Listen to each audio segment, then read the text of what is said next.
सीधा रुख करते हैं। सीएम नैब सिंह सैनी ने पीएम मोदी से मुलाकात के बाद क्या कुछ कहा है, सुन लेते हैं। आज आदरणीय प्रधानमंत्री जी से मिलना हुआ है और आदरणीय प्रधानमंत्री जी ने हरियाणा प्रदेश में जो विकास के कार्य चल रहे हैं उन सब के ऊपर चर्चा की है और आने वाले समय के अंदर भी क्या क्या काम करने हैं उसको लेकर के आदरणीय प्रधानमंत्री जी ने पूरी जानकारी वो ली है। और ये भी आदरणीय प्रधानमंत्री जी ने कहा है कि जो हमारी केंद्र की सरकार गरीबों के लिए योजनाएं बन रही हैं उनके बारे में भी उन्होंने जानकारी ली है कि उन तक लाभ पहुंच रहा है। उसके लिए भी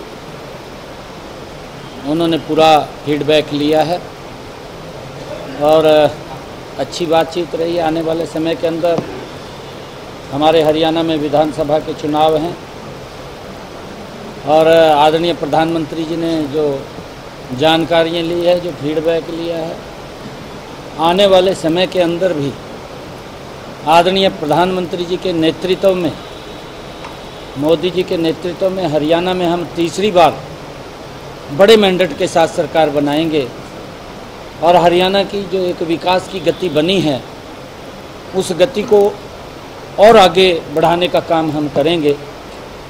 और प्रधानमंत्री जी का एक विजन है जो विकसित राष्ट्र की तरफ ये भारत गति से बढ़ रहा है, हरियाणा भी उस गति में शामिल होकर के आदरणीय प्रधानमंत्री जी के उस विजन को पूरा करने का काम करेगा।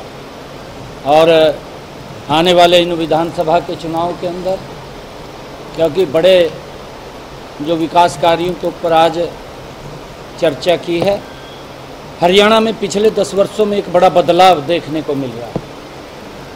आज मुझे खुशी है कि आदरणीय मोदी जी के नेतृत्व के अंदर हर जिले में आज 4 लाइनिंग ग्रीनफील्ड एक्सप्रेस वे सड़कें गति से बनी हैं, हर जिले को जोड़ा है और भी कई सड़कें बन रही हैं जो हरियाणा की एक लाइफ लाइन के रूप में काम करेगा, जो हरियाणा के लोगों को आपस में नज़दीक लाने का काम इन सड़कों के द्वारा वो किया जा रहा है। और जो भी आदरणीय प्रधानमंत्री जी ने केंद्र से जो जितनी योजनाएं वो चल रही हैं उनके बारे में भी जो फीडबैक लिया, हमने बताया कि हम अंतिम व्यक्ति तक उसको पहुंचाने का काम कर रहे हैं और आगे भी ये गति तेज रहेगी। प्रधानमंत्री जी ने बहुत बारीकी से उनकी जानकारी ली है। सर, एक सवाल हरियाणा सरकार ने 6 पुलिसकर्मियों को बेनिफिट और के लिए भेजा है, कहा जा रहा है कि किसानों को होता था। आदरणीय प्रधानमंत्री जी ने एक और जानकारी ली है। हमने कल अग्निवीर जो योजना है उसको लेकर के कुछ नियम वो तय किए थे कि जो हमारे अग्निवीर हैं जो हरियाणा के अंदर जब वो आएंगे तो उनको हमने 10% का आरक्षण देने का हॉरिजॉन्टली वो निर्णय किया है।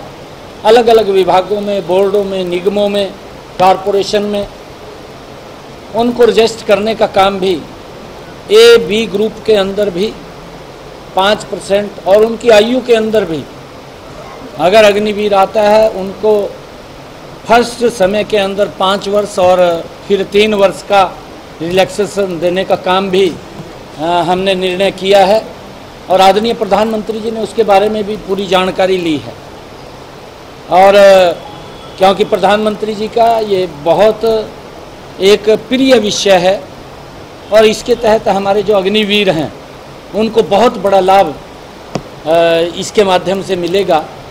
जो हमारे अग्निवीर आएंगे उनको भी हमने, चाहे वो किसी इंडस्ट्री के अंदर अगर अग्निवीर वहाँ पर सर्विस करता है और उसको 30,000 रुपया वो देते हैं तो उस इंडस्ट्री को भी हमने 60,000 रुपया उसको अलग से डिबेट देने का उसको अलग से उसका काम किया है। और हमने ये भी निर्णय लिया है कि जो हमारे अग्निवीर हैं और अगर वो अपना काम करना चाहते हैं तो उनको 5 लाख रुपए तक का जो लोन उसको सॉफ्ट लोन मिलेगा, वो भी ब्याज मुक्त होगा। उसको भी हमने आदरणीय प्रधानमंत्री जी को बताया है कि अगर कोई इंडस्ट्री का मालिक उन अग्निवीर को लगाएगा 30,000 रुपये देगा तो हम उसको 60,000 रुपये की रिबेट देने का काम वह हमारी सरकार करेगी। ये भी निर्णय हमने लिया है और आदरणीय प्रधानमंत्री जी ने इसके बारे में बहुत गहनता से उसकी जानकारी ली है। मुझे अच्छा लगा है कि प्रधानमंत्री जी जो योजना है उसको जब तक वो पूर्ण रूप से नीचे तक लागू नहीं हो जाती उसकी जानकारी लेते हैं और इसका लाभ मिलता है, व्यक्ति को लाभ मिलता है, समाज को लाभ मिलता है, प्रदेश और देश को लाभ मिलता है। इस प्रकार की योजनाएं आदरणीय प्रधानमंत्री जी वो लेकर के आते हैं जिससे कि गरीब व्यक्ति वो मजबूत हो, गरीब व्यक्ति खुशहाल हो और फिर उसकी मॉनिटरिंग करना, उसकी जानकारी लेना। ये मुझे बहुत अच्छा लगा कि आदरणीय प्रधानमंत्री जी ने जितनी भी योजनाएं गरीबों के लिए चली हैं उनके लिए भी उन्होंने जानकारी वो ली है कि वो ठीक तरीके से उन तक पहुँचें, उसके बारे में पूरा फीडबैक लिया है। अच्छा लगा है क्योंकि काफ़ी लंबा समय आदरणीय प्रधानमंत्री जी से पूरा बातचीत हुई है। पहले जो तमाम खाद्यान्न की दुकानें रहेंगी उन पर उनको अपना नाम और नाम के साथ अपनी पूरी जानकारी सार्वजनिक करनी होगी, इस पर विवादित इसको बताया जा रहा है विपक्ष की तरफ से और उत्तराखंड सरकार ने भी यही फैसला किया। नहीं, देखिए विपक्ष के पास कोई मुद्दा नहीं है। विपक्ष इस प्रकार के मुद्दों को कहीं ना कहीं समाज के साथ जोड़ने का काम करता है।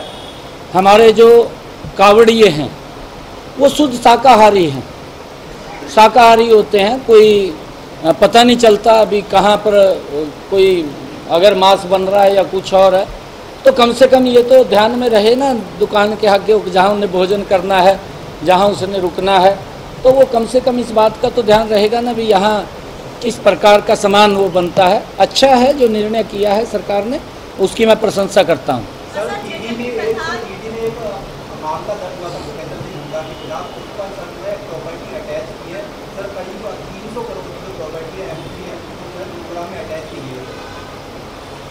देखिए ईडी का काम है और ईडी जहाँ पर भी उनको गलत लगता है वो अपनी स्वतंत्र एजेंसी है, ईडी वो कार्रवाई करती है, वो ईडी का विषय है। ईडी जहाँ भी कार्रवाई करेगी तो वो करेंगे।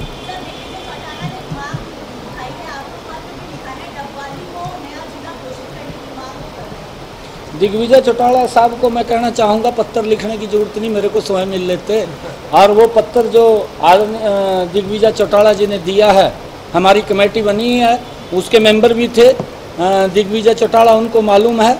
उस कमेटी के अंदर वो पत्र हम भेजेंगे। वो पैरामीटर्स जो भी, चाहे वो ब्लॉक है चाहे वो जिला है, जो भी अपने पैरामीटर्स पूरे करेगा उसको जिला भी बनाने का काम करेंगे, उसको ब्लॉक भी बनाने का काम करेंगे। आम आदमी पार्टी आगामी विधानसभा चुनाव के लिए अपने दल तक लड़ने जा रही है, उसके बाद गठबंधन में लड़ी। देखिए क्योंकि ये लोग एक झूठ का सहारा लेकर के इकट्ठा हुए थे और इनके अलग अलग सबके विजन हैं, अलग अलग इनकी धाराएं हैं, एक धारा में तो चल नहीं सकते। परंतु इन्होंने इकट्ठे होकर के कि मोदी को कैसे रोका जाए, परंतु ये नाकाम रहे मोदी को रोकने में। मोदी जी बहुत बड़े मैंडेट के साथ तीसरी बार इस भारत के प्रधान सेवक बने हैं। लोग चाहते हैं मोदी जी को, मोदी जी से प्रेम करते हैं लोग और मोदी जी गरीब की चिंता करते हैं। मैंने तो आज देखा, क्योंकि मैं जब मिलने के लिए गया, जितनी योजनाएं केंद्र सरकार की गरीबों के हित में चल रही हैं, एक एक योजना का डीपली उन्होंने चर्चा की है कि वहाँ तक लाभ पहुँच रहा है या नहीं पहुँच रहा। ये बात प्रधानमंत्री जी पूछना, जो योजना बननी ये गरीब के लिए एक उसके विकास में ये मील का पत्थर होगा। क्योंकि अगर प्रधानमंत्री इतनी चिंता कर रहा है गरीब व्यक्ति की और वो पूछ रहा है कि हमने ये योजना चलाई थी, इस योजना का नीचे तक लाभ पहुंच रहा नहीं पहुंच रहा, तो गरीबों को आज इस बात की चिंता करने की ज़रूरत नहीं है। क्योंकि आज एक ऐसे सेवक के रूप में जो लोगों की ही सेवा करने के लिए इस देश को आगे बढ़ाने के लिए बैठा है और उसकी चिंता कर रहा है। ये मेरे लिए